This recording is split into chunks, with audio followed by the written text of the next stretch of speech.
지난주에 우리는 민수기서를 읽고 묵상을 했습니다. 제가 민수기서를 읽는 가운데 느낀 것은 참 어렵다라는 생각이 들었습니다. 나도 어려운데 우리 성도들이 읽을 때 얼마나 어렵겠는가 하는 그런 생각이 들었습니다. 그래서 제가 마음속으로 다짐하기로 말씀은 좀 어렵지만은 설교는 되도록이면 쉽게 해야 되겠다 그런 생각을 해보았습니다. 여러분들, 우리가 지난 주간에 이제 민수기를 이렇게 읽었는데 민수기를 보니까 무엇을 느낄 수가 있었습니까? 민수기는요, 이스라엘의 역사 38년을 기록한 것인데 거기에 보면은 원망과 불평의 배신의 역사다라는 것을 우리가 민수기를 통해서 느낄 수가 있었습니다. 가나안 정탐의 사건, 그리고 안식일의 사건, 고라의 반역 등등 많은 반역의 역사가 기록되어져 있는 것이 민수기였습니다. 그런데 오늘 우리가 묵상하는 이 발람과 발락의 이 사건 이야기는요, 이런 이스라엘 백성들이 원망하고 불평하는 배신의 삶이었음에도 불구하고 하나님의 특별하신 은혜를 알려주는, 하나님의 마음을 알려주는 그런 귀한 사건인 것입니다. 저는 이 말씀을 준비하면서 이 신명기가 36장까지 되어 있는데 이 발람과 발락의 사건을 24장, 22장, 23장, 24장 세 장에 걸쳐서 이렇게 쭉 소개하고 있는 것을 보고 이 발람과 발락의 이 사건이 참으로 중요한 것이구나 이런 생각이 들었습니다. 그리고 다른 성경은 읽을 때 참 어렵지만은 이 발람과 발락의 사건의 이야기는 그렇게 어렵지가 않습니다. 제가 곰곰이 설교를 준비하면서 묵상해 보니까 이것은 한편의 재미있는 단편 소설 같다라는 그런 생각이 들었습니다. 그래서 혹시 지난 주간에 이 부분을 읽지 못하신 분들은 오늘 집에 돌아가셔서 특히 22장부터 24장까지 말씀을 정독하시면은 그 속에서 여러분들을 향한, 내 자신을 향한 하나님의 마음을 알 수 있을 것입니다. 여러분들, 오늘 발람과 발락의 이 사건은 이스라엘 백성들이 광야에서 38년 동안 이렇게 방황을 하고 있었습니다. 그 38년 역사 가운데서 마지막 38년째 되어진 그런 일이 발람과 발락의 사건입니다. 여러분들 곰곰이 생각해 보시기 바랍니다. 그 팔레스타인 지역에, 가나안 지역에 수많은 종족들이 있었습니다. 그런데 자기들 이웃에서 한 200만 명 가까이 되는 무리들이 돌아다니면서 이렇게 살고 있는데, 그리고 또 여러 종족들을 무찌르고 있는데, 그 소문을 들었을 때 거기에 사는 다른 종족들의 마음이 어떻겠습니까? 바로 그것이 배경이 되어지는 것이 오늘 본문의 말씀이 되어집니다. 오늘 말씀의 배경이 되어지는 그 종족은 모압 종족입니다. 모압 족속입니다. 모압은 누구입니까? 롯의 큰 딸의 아들 이름이 모압입니다. 그래서 그 후손들이 모압 족속이었던 것입니다. 그래서 저들 모압 족속들은 저들 가까이에 이스라엘 백성들이 온다는 이 소문을 듣고 크게 놀랐습니다. 그래서 그때의 상황을 민수기 22장 2절로부터 4절까지 말씀에서 잘 설명해 주고 있습니다. 2절로부터 4절까지 말씀을 보면은 모압 왕 십볼의 아들 발락은 이스라엘 백성이 아모리 사람들에게 어떻게 그 땅을 점령하였는지 그 수요가 얼마나 많은지 소문을 들었다. 그와 백성들은 그 소문을 듣고 무서워 떨었다. 그래서 그들은 미디안 지도자들에게 이렇게 말하였다. 들소가 풀을 마구 뜯어먹어 버리는 것처럼 저 무리가 우리 주위에 있는 모든 것을 다 먹어 치울 것만 같습니다. 라고 하는 이런 말을 했습니다. 들소가 풀을 마구 뜯어먹어 버리는 것처럼 자신들의 것도 다 먹어 치울 것 같다는 이 말은 저들이 얼마나 무서워 떨었는지 이것을 우리가 잘 알 수 있습니다. 그러나 이들을 대하는 하나님의 마음은 어떻겠습니까? 하나님은요, 이 모압을 치지 말라 그랬습니다. 그리고 에서의 후손들도 치지 말라고 그랬습니다. 신명기 2장 9절 말씀에 보면 이런 말씀이 있습니다. 여호와께서 내게 이르시되 모압을 괴롭히지 말라. 그와 싸우지도 말라. 그 땅을 내가 네게 기업으로 주지 아니하리니 이는 내가 롯 자손에게 아르를 기업으로 주었습니다. 이렇게 말씀하고 있습니다. 모압 족속들은 두려워 떨고 있는데 하나님의 마음은 어떻습니까? 모압 역시 하나님의 백성이라는 것이죠. 그래서 저들에게 기업을 주었기 때문에 저들을 치지 말라. 공격하지 말라. 그뿐만 아니라 그 신명기 2장 5절 말씀에 보면은 그 에스의 자손도 공격하지 말고 치지 말라라고 그렇게 말씀하고 있습니다. 이런 상황인데 모압왕은 그런 하나님의 마음 뜻을 모르고 어떻게 합니까? 이 모압왕이 이제 취한 태도는 그 당시 그 지역에서 가장 유명한 선지자, 이는 유대인의 선지자가 아니라 이방 선지자입니다. 이 선지자를 초청해서 이스라엘을 저주게 하는 그런 모습을 보이고 있습니다. 민수기 22장 5절로부터 6절입니다. 발락왕은 유브라데 강변 암몬 땅에 브돌에 살고 있는 보골의 아들 발람에게 심부름꾼을 보내어 도움을 청하였다. 애굽에서 몰려 나왔다는 사람들이 삼지사방으로 퍼져나가 이제는 우리 땅까지 쳐들어와서 집어 삼키려고 위협하고 있어. 그들의 수가 얼마나 많은지 나로서는 당할 수가 없어. 부탁이니 우리를 위해서 저들에게 저주를 빌어주소서. 그러면은 혹시라도 우리가 저들을 쳐부술 수 있을지 모르겠어. 당신이 복을 빈 사람들이 복을 받고 당신이 저주를 받은 사람들이 저주를 받는다는 사실을 우리는 잘 알고 있어. 라고 하는 것이 그 당시 모압의 왕 발락의 마음이었던 것이죠. 여러분들, 이 모압 왕 발락은 저들이 힘으로는 이스라엘 백성들을 대적할 수 없으니까 오히려 저들에게 저주해서 이스라엘 백성들의 힘을 빼자는 것이 그 마음이었던 것입니다. 저들이 초청하고자 하는 이 발람은 어떤 사람입니까? 그 당시 선지자 중에서 가장 유명한 사람이라고 했습니다. 그래서 방금 읽었던 민수기 22장 6절 하반절에서는 이 발람에 대해서 어떻게 말씀하고 있습니까?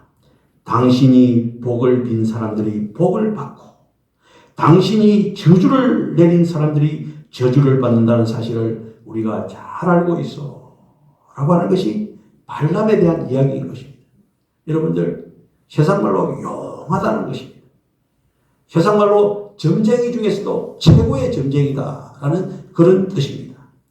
이렇게 해서 발람과 발락의 이스라엘을 향한 저주의 역사가 시작되어집니다. 그런데 놀라운 사실은 우리가 신명기 22장부터 24장까지 말씀을 읽고 묵상했을 때 어떻습니까? 저주를 내리라고 했는데 발람은 자꾸만 어떻게 합니까? 이스라엘 백성들을 축복하고 있는 것입니다. 이게 22장부터 24장 말씀의 요지가 되어지고 여기에서 우리는 하나님의 마음, 하나님의 이스라엘 백성들을 향한 마음, 하나님의 우리를 향한 마음을 알 수 있다 이 말인 것이죠. 여러분들, 따라서 우리는 저주가 아닌 축복을 내리는 이 과정을 살펴볼 필요가 있습니다. 첫 번째로 이제 이야기되어지는 것이 뭐냐면 인간의 말을 누가 한다고요? 동물인 나귀가 하고 있는 것입니다. 이는 성경 전체를 통해서 이곳에 딱 한 군데 있습니다. 나귀가 인간의 말을 하는 것입니다. 발락의 초청을 받고 발람은 나귀를 타고 발락에게로 갑니다. 그런데 가는 도중에 나귀는 길 앞에 여호와의 사자가 칼을 빼어들고 있는 그런 모습을 보게 되어집니다. 그래서 나귀는 그 길을 가지 않고 옆에 밭으로 들어가려고 합니다. 그러니까 발람이 어떻게 합니까? 나귀에게 채찍질을 합니다. 그러자 나귀는 포도원 담벼락에 마구 비게 됩니다. 그로 인해서 발람은 발을 다치게 되어집니다. 발람은 더욱 힘껏 나귀에게 채찍질집니다. 결국 나귀는 앞에 있는 여호와의 사자가 무서워서 칼을 빼들고 있는 여호와의 사자가 무서워서 나귀는 주저앉고 맙니다. 이때 발람은 어떻게 합니까? 지팡이를 들어서 나귀를 때립니다. 바로 이때 놀라운 일이 벌어졌습니다. 민수기 22장 28절로 30절의 말씀입니다. 나귀가 사람의 말을 하는 것입니다. 그때 여호와께서 나귀의 무엇을 연다고요? 입을 여시니. 하나님께서 나귀의 입을 열다. 사람의 말을 하게 하셨다. 나귀가 발람에게 소리쳤다. 도대체 내가 어떻게 하였다고 이처럼 3번씩이나 나를 때리십니까? 네가 나를 이렇게 바보 취급하지 않았느냐? 내 손에 칼만 있었어도 너를 당장 베어버리고 말았을 것이다 라고 발람이 말하였다. 그때 나귀는 말합니다. 나는 일생 동안 주인님이 타고 다니던 나귀가 아닙니까? 이제껏 지금까지 마구 날뛰던 적이 한 번이라도 있었습니까? 하고 나귀가 볼멘 소리를 하였다. 없었지 하고 발람이 대답하였다. 여러분들, 이렇게 짐승인 나귀가 말을 하자 발람은 정신을 차렸습니다. 나귀의 말을 들은 이후에 발람의 모습이 어떻습니까? 민수기 22장 31절로 35절 말씀에 소개되어 있습니다. 그제야 여호와께서 발람의 눈을 밝게 해주셨다. 발람은 칼을 빼어들고 서 있는 여호와의 신분꾼을 보고 깜짝 놀라 머리를 숙이며 땅에 엎드렸다. 여호와의 신분꾼이 발람에게 말하였다. 어쩌자고 이렇게 나귀를 3번씩이나 후려치느냐? 나는 내 길을 막으려고 이렇게 나섰다. 네가 가지 말아야 할 길을 가고 있기 때문이다. 네가 타고 있는 나귀가 네 목숨을 구하려고 나를 보고 3번씩이나 피하였다. 만일 나귀가 피하지 않았다면 나귀만 살고 너는 벌써 죽고 말았을 것이다. 발람이 입을 열었다. 진정 제 잘못입니다. 당신께서 길을 막고 서 계신 것을 미처 몰랐습니다. 이 몸이 이 길을 가는 것을 당신께서 좋지 않게 여기신다면 지금이라도 당장 발길을 돌이켜 집으로 돌아가겠습니다. 그러자 여호와의 신부름꾼이 발람에게 일렀다. 가거라. 저 사람들과 함께 길을 떠나가라. 하지만 내가 네게 이르는 대로만 말하여라. 그래서 발람은 그 모압 사람들과 함께 길을 떠났다. 라는 것입니다. 성도 여러분, 우리는 이 말씀 속에서 짐승만도 못한 발람의 모습을 발견하게 되어 있죠. 탐욕의 눈이 어두워서 짐승만도 못한 그런 행동을 취하고 있는 발람의 모습인 것입니다. 여러분들, 이 나귀의 사건은요, 발람에게 대한 하나님의 경고입니다. 경고입니다. 우리도 마찬가지입니다. 우리가 이 세상을 살아갈 때 하나님의 뜻대로 살지 않을 때 나귀가 아니라 어떤 자연의 모습을 통해서 어떤 주변의 환경을 통해서 우리에게 경고하는 일이 있습니다. 우리는 그 경고의 상황들을 볼 수 있어야 되고 또 그것을 들을 수 있는 우리가 되어야 되는 것입니다. 여러분들, 이제 이 일 이후에 발람의 예언이 본격적으로 등장하고 있습니다. 이제 계속되어지는 말씀에 보면은 발람은 발락의 말을 듣습니다. 그리고 먼저 제사를 크게 하나님께 드립니다. 그리고 예언을 합니다. 그 예언하는 모습이 오늘 본문 23장 7절로부터 10절에 있고 계속해서 3번 더 예언하는 그런 모습을 볼 수 있습니다. 발람이 예언하여 전하여 말하되 발락이 나를 아람에서 모압 왕의 동쪽 산에서 데려다가 이르기를 와서 나를 위하여 야곱을 저주하라. 와서 이스라엘을 꾸짖으라 하도다. 하나님이 저주하지 않으신 자를 내가 어찌 저주하며 여호와께서 꾸짖지 아니하신 자를 내가 어찌 꾸짖으라. 내가 바위 위에서 그들을 보며 작은 산에서 그들을 바라보니 이 백성은 홀로 살 것이라. 그를 여러 민족 중에 하나로 여기지 아니하시리로다. 야곱의 티끌을 누가 능히 세며 이스라엘 4분의 1을 누가 능히 셀고 나는 의인의 죽음을 죽기 위하여 원하며 나의 종말이 그와 같게 되기를 바라노라. 이 저주입니까? 발락은 발람에게 후대하면서 저주하기를 원했습니다. 그러나 발람은 어떻습니까? 이렇게 축복의 말을 하고 있는 것입니다. 왜 그렇습니까? 하나님께서는 발람에게 내가 하라는 말만 하라고 이미 하나님께서는 말씀하셨기 때문에 그렇습니다. 발람의 이 예언은요, 이스라엘을 향한 저주가 아니라 무엇이라고요? 축복이라는 것입니다. 이런 저주가 아닌 축복의 예언은 한 번에서 끝나는 것이 아니라 네 번에 걸쳐서 계속 반복되어지고 있습니다. 신명기 23장 18절로부터 24절, 신명기 24장 4절로 9절, 민수기 24장 15절로부터 24절 이 말씀에 계속되어지고 있는 모습을 볼 수가 있습니다.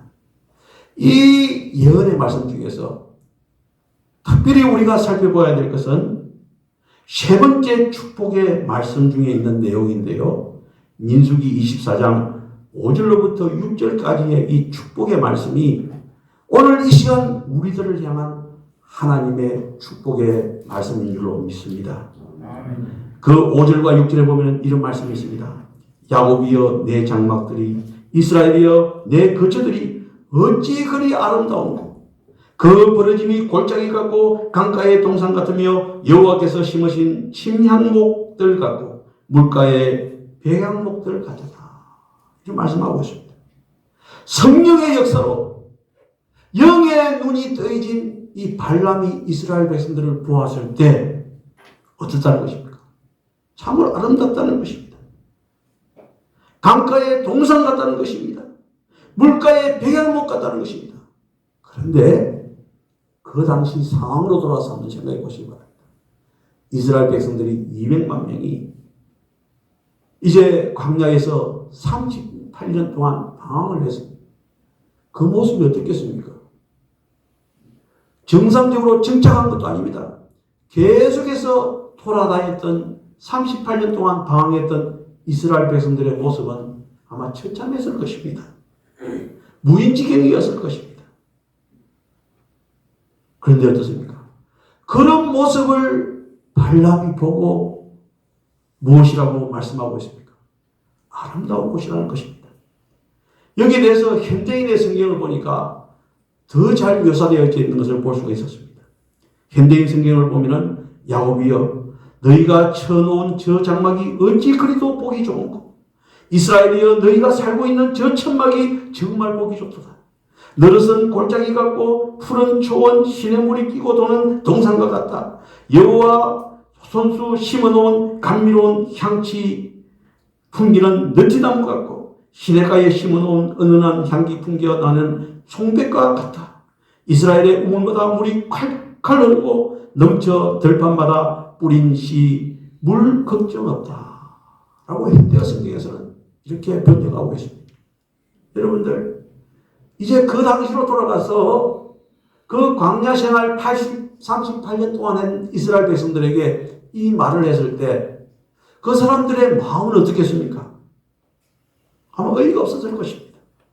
38년 동안 광야에서 헤맸는데 죽을 지경인데 열불이 나는데 속이 뒤집어지지 않겠습니까? 아마 발람이 그 이스라엘 백성들 속에서 그 말을 했다면 돌팔매질을 당했을지도 모릅니다. 여러분들 오늘날 우리도 마찬가지입니다. 인생 밑바닥을 살면서 허덕이는 사람 앞에서 당신은 참 복된 사람이요, 당신의 인생은 시냇가에 심겨진 나무와 같다라고 하면 어떻겠습니까? 이거는 축복이 아니고 비아냥거림이 아니고 무엇이겠습니까? 그러나 여러분들 광야를 바라보는데 이스라엘 백성들과 발람이 보는 눈이 틀렸던 것입니다. 어떻게 보느냐, 그 차이점인 것입니다. 발람의 눈에 거칠고 메마른 광야에 있던 야곱의 장막은 아름답게 보였습니다. 왜 그렇게 보였겠습니까? 그것은요, 이스라엘 백성 속에 누가 계셨다고요? 하나님이 계십니다. 하나님이 계십니다. 광야의 길이지만은 야곱의 장막은 누구의 품 안에요? 하나님의 품 안에 있다는 것입니다. 영적으로 보면 광야에 있어도 하나님의 품에 있는 야곱의 장막이 행복한 것처럼 여러분들 우리 서귀포동교회도 마찬가지인 줄 믿습니다. 여러분들의 가정도 마찬가지입니다. 여러분들 개개인도 마찬가지입니다. 남들은 우리 보고 비웃고 손가락질 할지 모르겠지만 우리에게는 누가 있습니까? 하나님이 우리에게 있다면 세상이 보는 것과 영안이 되어서 보는 것이 틀린다, 이 말인 것입니다. 여러분, 이것이 바로 발람과 발람 사건을 통해서 우리에게 주시는 하나님의 마음입니다. 여러분들, 우리는 왕같은 제사장입니다. 하나님께서 택한 백성입니다. 결단코 우리를 버리지 않습니다. 놀라운 하나님의 은혜 속에 있기 때문에 우리의 삶은 아름다운 것입니다. 뷰티풀한 것입니다. 우아한 것입니다. 이게 우리의 삶의 모습인 것입니다. 여러분들, 그러기 위해서는 우리는 무엇보다도 우리의 영안이 떠야져야 됩니다. 영안이 떠야지 위해서 어떻게 해야 되느냐? 민수기 22장 31절에 그 답이 나옵니다. 그때에 여호와께서 발람의 눈을 밝히시며, 누가 밝히시며요? 여호와께서 발람의 눈을 밝히시며, 여호와의 사자가 손에 칼을 빼들고 영적으로 모든 것을 볼 수 있는 것, 누가 눈을 뜨게 해주던가요? 하나님께서 뜨게 해줬다. 그래서 우리는 새벽마다 나와서 기도하실 때, 하나님 아버지, 제가 세상을 바라보는데 영적인 눈이 떠지게 해주소서. 할렐루야. 이게 우리의 기도의 제목이 되어져야 되는 것이죠. 여러분들, 우리는 영안이 떠져서 그냥 육신으로 인해서 세상을 보는 것이 아니라 영안으로 세상을 볼 수 있는 그런 우리가 되어야 되는 것입니다. 여러분들, 발람이라고 하는 사람은요, 아무리 유명해도 이방인의 선지자였습니다. 그 선지자가 하나님께서 그 눈을 뜨게 했을 때는 이스라엘 보는 광경이 틀려졌던 것입니다. 여러분들, 하물며 우리는 하나님의 백성입니다. 하나님의 자녀입니다. 우리에게 영안이 활짝 뜨이면 아마 보는 것이 틀릴 것입니다. 축복의 모습들이 곳곳에 보일 것입니다. 우리는 영안이 열려서 하나님의 마음을 보아야 됩니다. 우리는 영안이 되어서 하나님의 마음을 읽을 수 있어야 됩니다. 우리가 하나님의 마음을 잘 알 수 있는 성경을 우리가 살펴보기를 원합니다. 이것이 오늘 말씀의 결론이 되기를 원합니다.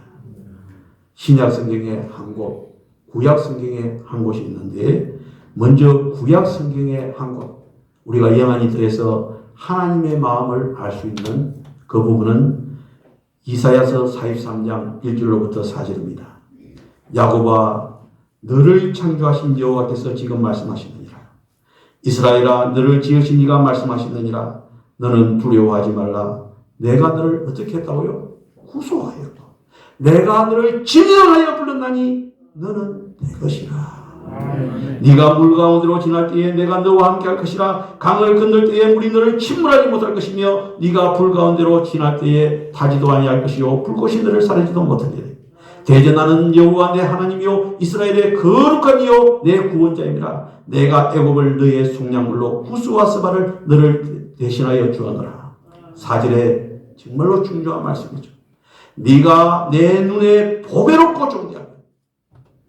우리가 영안의 눈을 떴을 때 우리 성도들이 어떻게 보인다는 것입니까? 보배롭고, 할렐루야, 존귀하게 보인다는 것입니다. 그래서 내가 너를 사랑하였은즉 내가 네 대신 사람들을 내어주며 백성들이 내 생명을 대신하리니 라고 말씀합니다. 이게 구약에서 우리 택하신 하나님의 백성들을 보는 하나님의 마음입니다.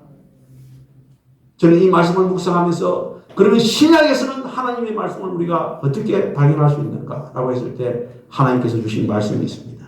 로마서 8장 26절로부터 39절 말씀입니다. 26절로부터 39절. 이거는 좀 길지만은 하나님의 우리를 향한 마음이기 때문에 우리가 꼭 다 같이 읽어야 되겠다는 생각이 듭니다. 우리 한 절씩 교독을 하겠습니다. 이와 같이 성령도 우리의 연약함을 도우시나니 우리는 마땅히 기도할 바를 알지 못하나 오직 성령이 말할 수 없는 탄식으로 우리를 위하여 친히 간구하시느니라.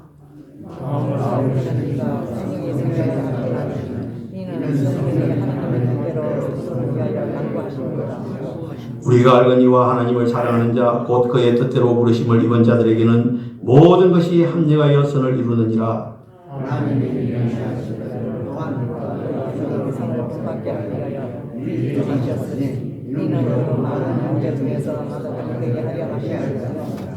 또 미리 정하신 그들을 또한 부르시고 부르신 그들을 또한 어렵다 하시고 어렵다 하신 그들을 또한 영화롭게 하셨느니라.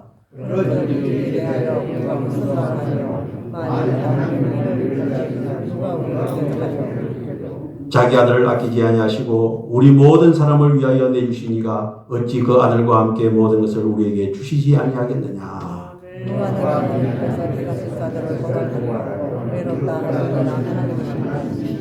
누가 정죄하리요 죽으실 뿐 아니라 다시 살아나신 이는 그리스도 예수시니 그는 하나님 우편에 계신 자요 우리를 위하여 강구하시는 자시니라. 누가 그리스도의 사랑에서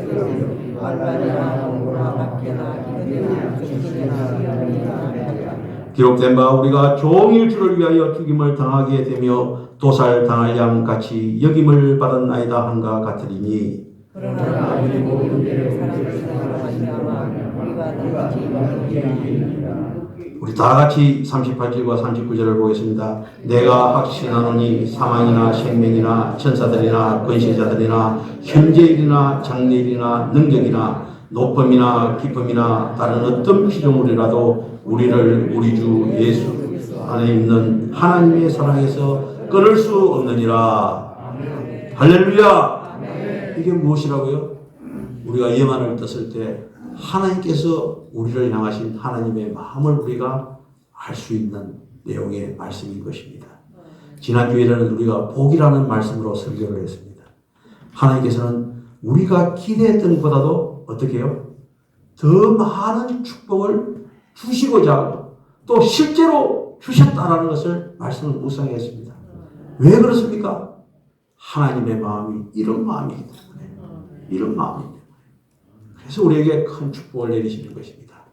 간절히 바라건대 이번 한 주간도 더 큰 하나님의 축복을 누리면서 살아가는 우리 성도들이 되시기를 주님의 이름으로 축원합니다. 기도드리겠습니다.